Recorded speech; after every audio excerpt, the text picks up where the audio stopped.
네, 잘 지내셨어요? 네. 말씀 나누겠습니다. 오늘은 요나서를 전체적으로 살펴보면서 이스라엘 백성들이 당시에 가졌던 선민의식의 문제점에 대해서 나누고자 합니다. 그리고 여기서 멈추지 않고요. 오늘날을 살고 있는 우리가 그리스도인으로서 은연중에 가지는 그런 우월의식이나 분리주의가 혹시는 없는지 다 같이 나누어 봤으면 좋겠습니다. 집사님께서 말씀해 주신 대로 우리가 오늘 읽은 요나서는 아주 재밌는 이야기죠. 간단하게 얘기하면 하나님의 명령에 불순종한 요나 선지자가 갖은 고초를 겪고 결국 하나님의 명령을 따르게 된다, 이런 이야기가 담겨 있어요. 하나님은 요나에게 나타나셔서 이방 나라 아수르의 도시 니느웨로 가서 심판을 예고하라, 이렇게 명령을 하시죠. 요나는 그런데 어떤 이유에서인지 그 명령에 순종하지를 않고 오히려 반대 방향인 다시스로 배를 타고 가버립니다. 이제 이스라엘이 이렇게 있으면 저희가 이렇게 지도를 보는 입장에서 이제 아수르 니느웨는 이제 동쪽으로 가야 되는데 이제 다시스는 서쪽 끝이죠. 스페인이 있던 그 지역이니까요. 그러니까 아예 정반대로 가버리는 거예요. 그래서 이제 그런 배를 타고 도망가는 요나를 하나님이 잡으시려고 바다에 풍랑을 일으키셔가지고 요나가 결국 이제 죽다가 살아나서 니느웨 가서 하나님 말씀을 전하게 됩니다. 그런데 우리는 이런 요나의 이야기를 읽으면서 하나님의 이제 이방인을 위한 자비와 사랑, 이런 거를 좀 느낄 수가 있거든요. 그런데 독특한 것은 이 요나 선지자는 이 요나서가 끝나는 그 끝까지 이 분이 풀리지가 않습니다. 하나님 명령에 순종을 해서 말씀을 전하는데 끝이 좀 이상하게 끝이 나요. 그냥 하나님이 이렇지 않느냐 하고 그냥 끝이 나버립니다. 요나서에서는 요나가 회개하는 장면이라든지 우리가 흔히 예상할 수 있는 그런 요나의 깨달음, 이런 게 전혀 나오지를 않는다는 거죠. 다른 예언자들은 이제 하나님 편에 서서 하나님의 뜻을 증거하는 삶을 살았다고 할 수가 있는데 그런 면에서 요나는 정말 특이합니다. 처음부터 끝까지 기분이 안 좋아요. 처음에 이제 불순종으로 요나서가 시작이 돼서 요나의 분노로 끝이 납니다. 그러니까 우리가 요나서를 통해 볼 수 있는 요나는 참 독특한 사람이라는 겁니다. 그렇다면 그 요나는 도대체 왜 하나님의 말씀에 불순종했을까? 이 사실을 좀 다뤄봤으면 좋겠어요. 하나님 니느웨로 가라 그러셨으면 그냥 니느웨로 가면 되는데 왜 정반대인 다시스행 배를 요나가 탔을까? 이거를 좀 알아보고자 합니다. 이것에 대한 해답은 요나서가 기록된 시기를 우리가 보면 좀 예측할 수가 있어요. 요나서의 기록 시기는 기본적으로 주전 8세기로 보고 있어요. 오늘 말씀 1절을 보면 선지자 요나는 아미떼의 아들, 이렇게 소개가 되고 있는데 성경에서 아미떼의 아들 요나는 총 2회 등장을 합니다. 하나는 우리가 오늘 읽은 본문이고요. 하나는 열왕기하 14장 25절입니다. 제가 읽어드리겠습니다. 이스라엘 하나님 여호와께서 그 종 가드헤벨 아미떼의 아들 선지자 요나로 하신 말씀과 같이 여로보암이 이스라엘 지경을 회복하되 하맛 어귀에서부터 아라바 바다까지 하였으니. 아멘.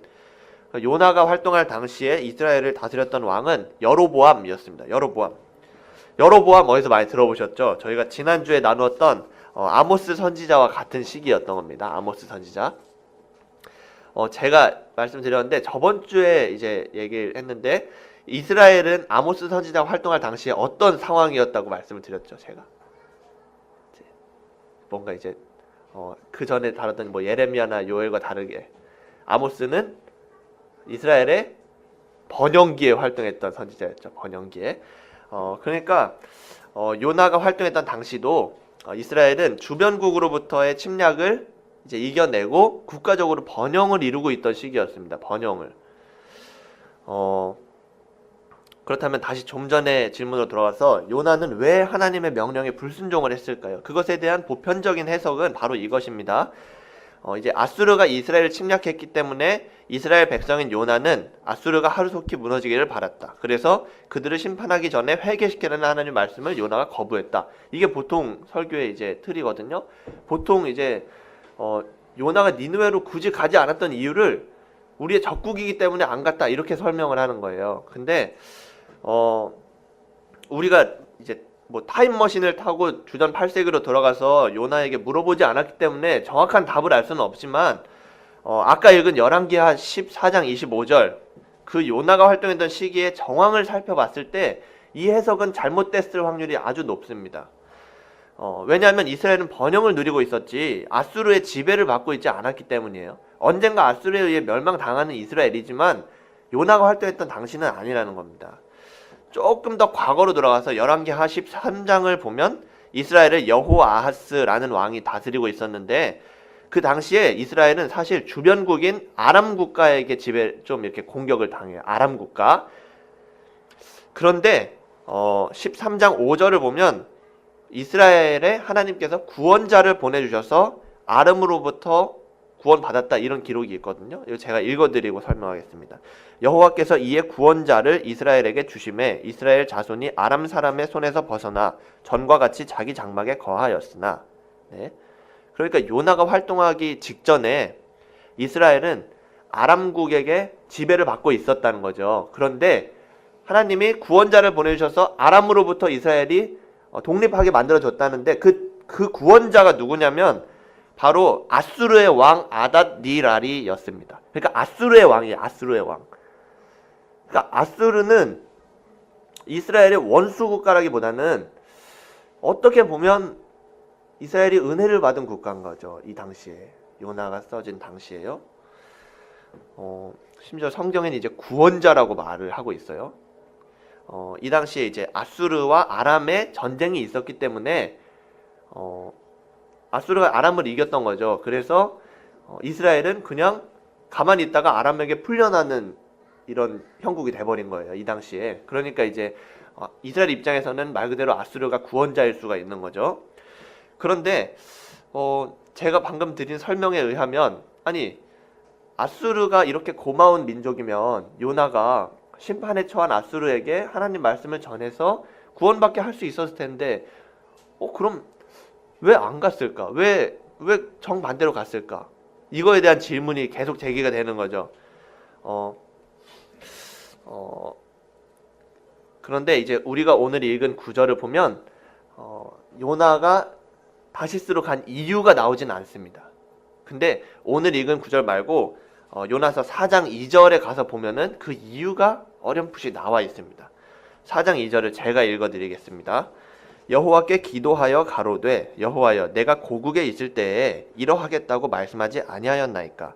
그러므로 내가 빨리 다시스로 도망하였사오니 주께서는 은혜로우시며 자비로우시며 노하기를 더디하시며 인애가 크시사 뜻을 돌이켜 재앙을 내리지 아니하시는 하나님이신 줄을 내가 알았음이니이다. 그러니까 하나님은 요나에게 니느웨 백성에게 가서 심판을 예고하라 이렇게 말씀을 하셨잖아요. 근데 그 당시에 요나는 그래 혹시 내가 니느웨로 가서 심판을 예고하면 니느웨 사람들이 회개하고 그 자비로우신 하나님이 이 민족을 용서하지 않을까? 이런 의문이 들어서 안 갔다는 거예요. 지금 심지어 하나님한테 빚고 와서 얘기를 하고 있죠. 하나님 저에게 말씀하셨을 때 제가 다시스를 안 가고 니느웨로 가서 말씀을 전했으면 주께서는 2절에 나와요. 은혜로우시며 자비로우시며 노하기를 더디하시며 은혜가 크신 분이니까 당연히 거기 재앙 안 내리실 거잖아요. 그러니까 전 거기 안 갔습니다. 안 가려고 했습니다. 이렇게 얘기한 거죠. 4장 2절에서. 안 가려고 했는데 굳이 여길 다시 오게 하셔가지고 왜 내가 말씀을 전해서 이 사람들이 구원받게 하십니까? 하고 요나님 따지고 있는 거예요. 참 이상하죠. 그러니까 요나는 하나님께 니느웨가 혹시라도 용서받을까봐 니느웨로 안 가겠다는 겁니다. 니느웨 가서 말씀 전하면 이 사람들이 혹시라도 회개할까봐 말씀 안 전하겠다고 했다는 거예요. 당시에 이스라엘이 직접적으로 아수르의 지배를 받지는 않았다 하더라도 아수르의 니느웨 성읍은 악독이 가득한 곳이라고 성경에는 표현이 되어 있습니다. 악독이 가득한 곳. 그래서 요나는 정리하자면 아수르가 원수이기 때문에 그들이 심판을 받아야 한다고 생각했던 게 아니라 악한 성읍이기 때문에 심판받는 게 마땅하다 이렇게 생각했다는 거예요. 마땅하다. 요나 입장에서는 이 공의의 하나님이 죄인에게 심판을 주시는 것이 너무 당연한 건데 왜 그걸 안 하시려는 겁니까? 하는 거죠. 이스라엘 백성은 기본적으로 신명기 28장에 기록되어 있는 그 가르침을 근거로 순종하는 자에게는 복이 주어지고 불순종하는 자에게는 저주가 내려진다. 이런 가르침이 기본적으로 있었습니다. 그러니까 요나 입장에서 봤을 때 니느웨는 이 저주를, 그러니까 심판을 받아야 마땅한 족속들이었다는 거죠. 그런 니느웨가 하나님 앞에서 용서를 받았다. 이건 말이 안 된다는 거예요. 요나는 이게 납득이 되지 않았던 겁니다. 오늘 본문 2절을 보면 하나님은 사실 니느웨 백성을 내가 용서해야겠으니까 가서 말씀 전해라. 이렇게까지는 말씀 안 하셨습니다. 그들을 회개시키라고도 말씀 안 하셨어요. 단순히 그들의 악독이 내 앞에 상달되었으니 너는 가서 그것을 전하라. 이렇게 얘기를 하셨다는 거죠. 그런데 요나는 한술 더 떠서 혹시 그 자비로우신 하나님께서 혹시라도 용서하실까봐, 혹시라도 니느웨 백성이 그 예정되어 있던 심판에서 구원을 받을까봐 가지 않았다는 겁니다. 요나의 생각에는 그들이 구원받아서는 안 되는 사람들이었기 때문이에요. 구원받아서는 안 되는 사람들. 제가 오늘 설교의 제목을 거룩한 무리, 그리스도인 이렇게 정한 것은 그리스도인이 단순히 거룩하기 때문에 혹은 구별된 백성이기 때문에 그런 것이 아닙니다. 다만 우리가 가지고 있는 우월의식, 우리가 가지고 있는 분리주의를 우리가 혹시라도 발견한다면 조금이라도 우리가 내려놓을 수 있지 않을까, 이런 생각으로 정했던 거예요. 혹시 우리는 교회를 다니지 않는 사람들을 향해서, 예수님을 믿지 않는 사람들을 향해서 구원받지 못한 사람이라고 손가락질하고 있지는 않은가. 우리는 방탕한 삶을 사는 사람 혹은 양심 없는 삶을 사는 사람과 우리를 구별하면서 나는 다르다, 나는 하나님 앞에 거룩한 사람이다, 이렇게 생각하고 있지는 않은가. 저는 그것을 우리 같이 나눠봤으면 좋겠다고 생각했던 거예요. 요나는 이스라엘, 그러니까 자기들만이 하나님의 자손이고 자기들만이 하나님의 복을 마땅히 누려야겠다고 생각하는 사람들을 대표하고 있는 인물입니다. 심지어 요나의 이름, 이 요나는 비둘기를 의미하는 이름이에요. 그런데 이 비둘기는 이스라엘의 상징입니다. 요나서는 그 요나라는 인물의 모습을 통해서 이스라엘의 선민의식을 고발하고 있는 거예요. 그런데 요나서를 읽으면 요나가 결코 이방인들에 비해서 모범적인 모습으로 그려져 있지 않음을 알 수가 있습니다.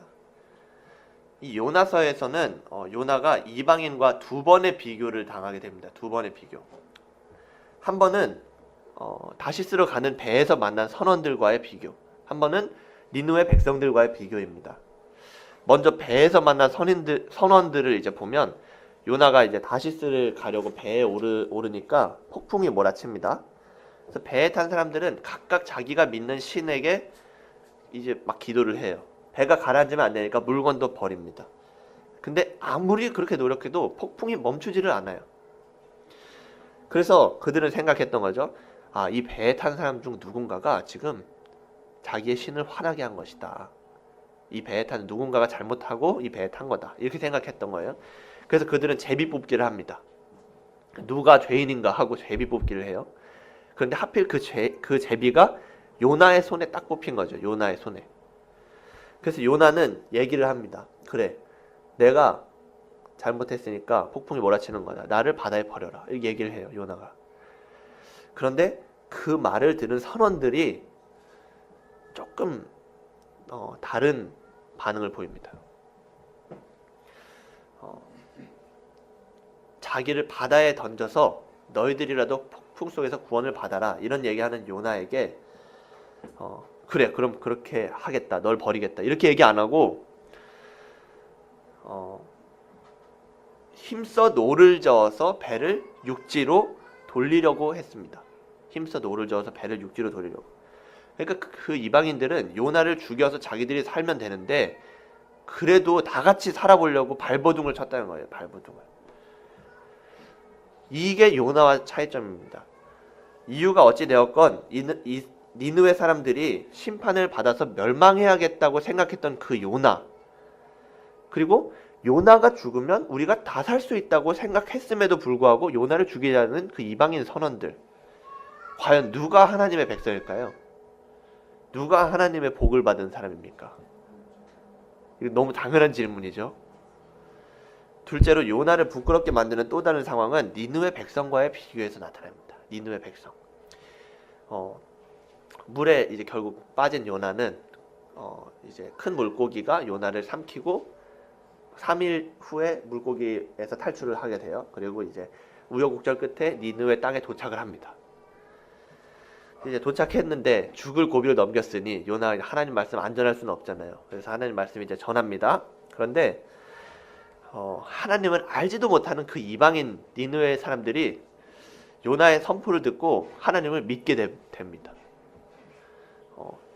그들이 금식을 선포하고 높고 낮은 자를 막론하고 베옷을 입습니다. 심지어 왕까지 그렇게 해요. 왕까지. 왕은 백성들에게 너희들 음식은 물론이거니와 물도 입에 대지 말고 힘써 하나님께 부르짖으라 이렇게 조서를 내립니다. 조서를. 이런 니느웨 백성들을 하나님이 어떻게 보셨을까요? 그들에게 내리기로 작정하셨던 그 재앙을 내리지 않으십니다. 니느웨 백성은 하나님의 사람이라고 하는 그 요나보다 더 하나님 말씀에 귀를 잘 기울였다는 거예요. 이럴 경우에 과연 누가 하나님의 백성다운 삶을 산다고 말할 수 있을까요? 심지어 3장 3에서 4절에서는 이 성경을 기록한 누군가의 세심한 배려가 나타나 있습니다. 세심한 배려.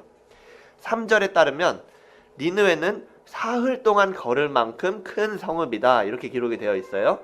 그런데 4절을 읽어보면 요나는 하루 동안 다니면서 외쳤다 이렇게 나와 있습니다. 하루 동안 다니면서 외쳤다. 성경 읽는 사람들이 굳이 니느웨가 얼마나 큰지 알아야 될 이유가 없죠. 굳이 요나가 며칠 설교했는지 알아야 할 이유가 없습니다. 그런데 굳이 기록이 돼 있다는 거예요. 3일 동안 걸어도 부족할 만큼 큰 동네에 이제 요나가 갔는데 하루 설교했다는 겁니다. 딱 하루.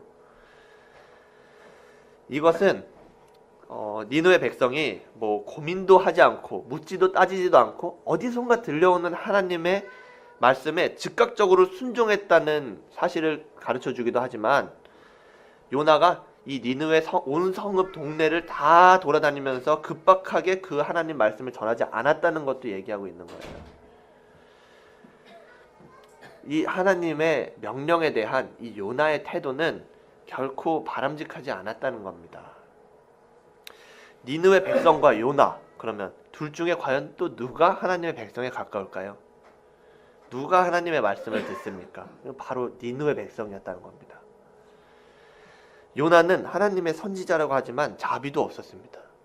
하나님의 선지자라고 하지만 하나님 말씀도 듣지를 않았습니다.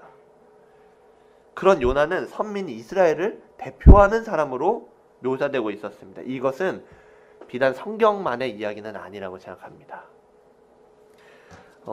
제가 이제 거리를 걷다가 전도하는 분들을 보면 일단은 제 자신이 부끄럽지만 어떨 때는 좀 과하다는 생각도 듭니다. 물론 이제 전도하는 분들이 좀 무리해서 강하게 얘기하는 이유를 적어도 우리는 이해 정도는 할 수가 있어요. 이해는. 그들이 이제 들었던 그 복음, 그 진리가 무엇인지 그들이 알기 때문에 적어도 그들은 예수님을 모르는 사람들에 대해서 측은지심이 들어서 그렇게 막 강하게 얘기를 했을 겁니다. 그래서 막 무섭게 얘기하고 막 그 사람들로 하여금 예수님을 믿게 만들고 싶었을 거예요. 그런데 아무리 그래도 사람들이 다 보는 앞에서 스님 머리에 이제 손을 얹어 이제 안수 기도를 한다든지, 뭐 절에 들어가서 불상을 막 훼손을 한다든지, 지나가는 사람에게 뭐 너는 지옥의 땔감이야 이런 폭언을 한다든지, 이게 진짜거든요. 이게 진짜 싫어합니다. 네. 그건 좀 부끄러운 것이라는 거죠, 정말. 그런데 이제 우리도 연약한 인간이기에 우리도 그럴 수가 있습니다. 사실 그리스도인으로서 세상과 이제 구별되어서 양심과 소신을 지키면서 정결한 삶을 살아야겠다. 이런 거는 정말 칭찬받아 마땅합니다. 예. 칭찬으로 부족하게 너무 값진 마음이에요. 그런데 우리는 다른 사람을 판단하는 것은 안 된다는 겁니다. 우리가 다른 사람의 구원의 여부를 마음대로 결정짓는 건 정말 안 되는 거예요. 하나님은 그야말로 이 당시에 이방인이 유대인들에게 인간으로 취급도 받지 못하던 시대에 언약의 땅 가나안을 정복하기 위해서는 이방인을 죽이는 것이 너무 당연했던 그 시기에 요나에게 말씀을 하셨습니다. 요나야, 니느웨로 가라. 가서 그들에게 심판이 임한다는 걸 말해주어라. 좌우를 분별하지 못하는 12만 명 그리고 가축을 내가 어떻게 벌할 수가 있겠니? 그렇게 하나님 말씀을 하셔요. 그들은 말 그대로 이방인이었습니다. 이방인. 하나님의 나라를 기업으로 받을 수가 없는 사람들이었어요. 그럼에도 불구하고 하나님께서는 그 이방인들에게 자비를 베푸셨습니다. 자비. 그렇다면 지금은 어떨까요? 지금은 혈통에 따른 구원의 시대는 이미 지났습니다. 민족에 따른 구원의 시대도 지났습니다. 예수님의 은혜로 말미암아 누구든지 주의 이름을 부르는 자는 구원을 받는 시대가 되었죠. 지금은 누가 언제 어디서 어떻게 구원을 받을지 우리는 알 수가 없습니다. 그것은 곧 우리가 다른 누군가와 우리를 구별할 수가 없다는 말입니다. 우리는 하나님께 받은 은혜를 감사하기에도 바쁜 사람들이죠. 그런 우리가 다른 사람보다 우월하다는 것은 있을 수가 없는 일입니다. 저는 2013년 말에 이제 강남 그리스도의 교회를 처음으로 출석하기 시작했습니다. 왜 그랬냐면 그리스도의 교회가 가지는 탁월함이 있다는 것을 깨달았기 때문이에요. 여기에 앉아 계신 여러분도 그럴 것입니다. 분명히 그리스도의 교회를 선택하신 이유가 있을 거예요.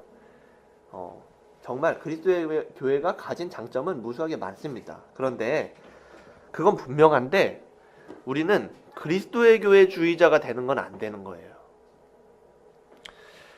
그리스도의 교회가 아니면 안 된다 이런 생각은 조금 과하다는 겁니다.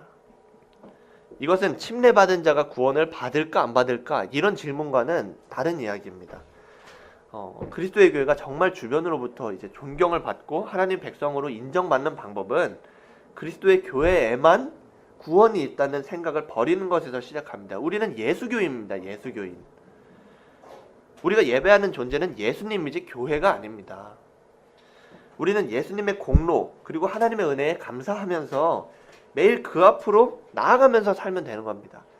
하나님의 그 은혜에 감사하기 때문에 정말 성경을 지키고 싶어서 그리스도의 교회가 나온 게 아닌가 싶어요. 그러니까 그리스도의 교회를 위해서 우리가 선민의식을 가질 여유도 또 구별할 필요도 없다는 거죠. 그런 우리가 그리스도인으로서 거룩하게 사는 방법이란 바로 우리가 오늘 읽은 요나서에 드러난 하나님의 그 성품을 담는 것입니다. 하나님은 하나님의 자비를 상상하지도 못했던 족속이었던 그 아수르, 니느웨 사람들에게 구원의 은총을 베푸셨습니다. 그들의 겸손한 모습을 보신 하나님은 예고하신 심판으로부터 그들을 지켜주셨다는 거죠.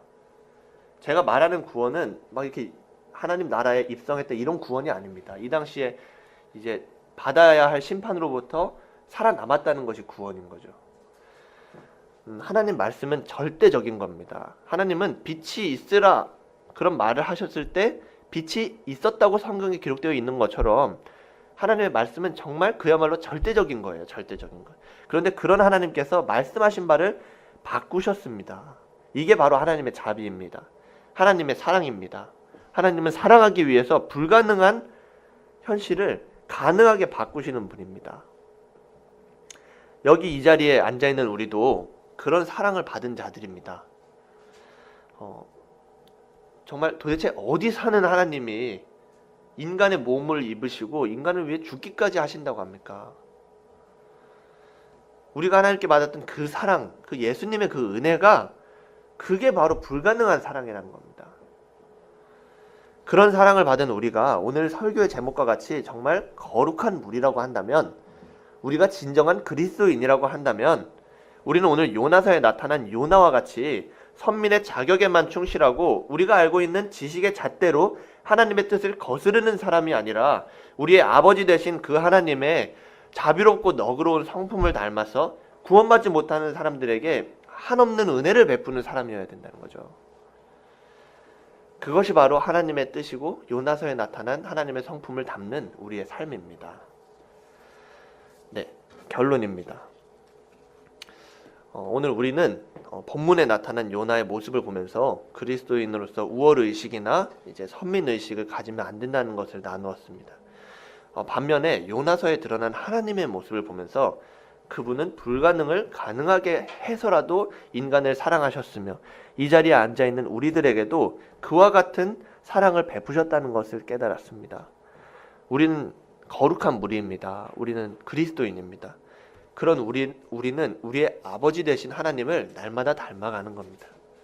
완벽하지는 않아도 우리가 조금씩 한 걸음씩 그분을 향해 걸어가는 겁니다. 하나님께서는 그렇게 하루하루 노력하는 우리를 기뻐하실 겁니다. 이번 한 주도 하나님을 기쁘시게 해드리면서 우리의 거룩함을 나타내는 저와 여러분이 되시기를 예수님 이름에 의지하여 부탁드립니다.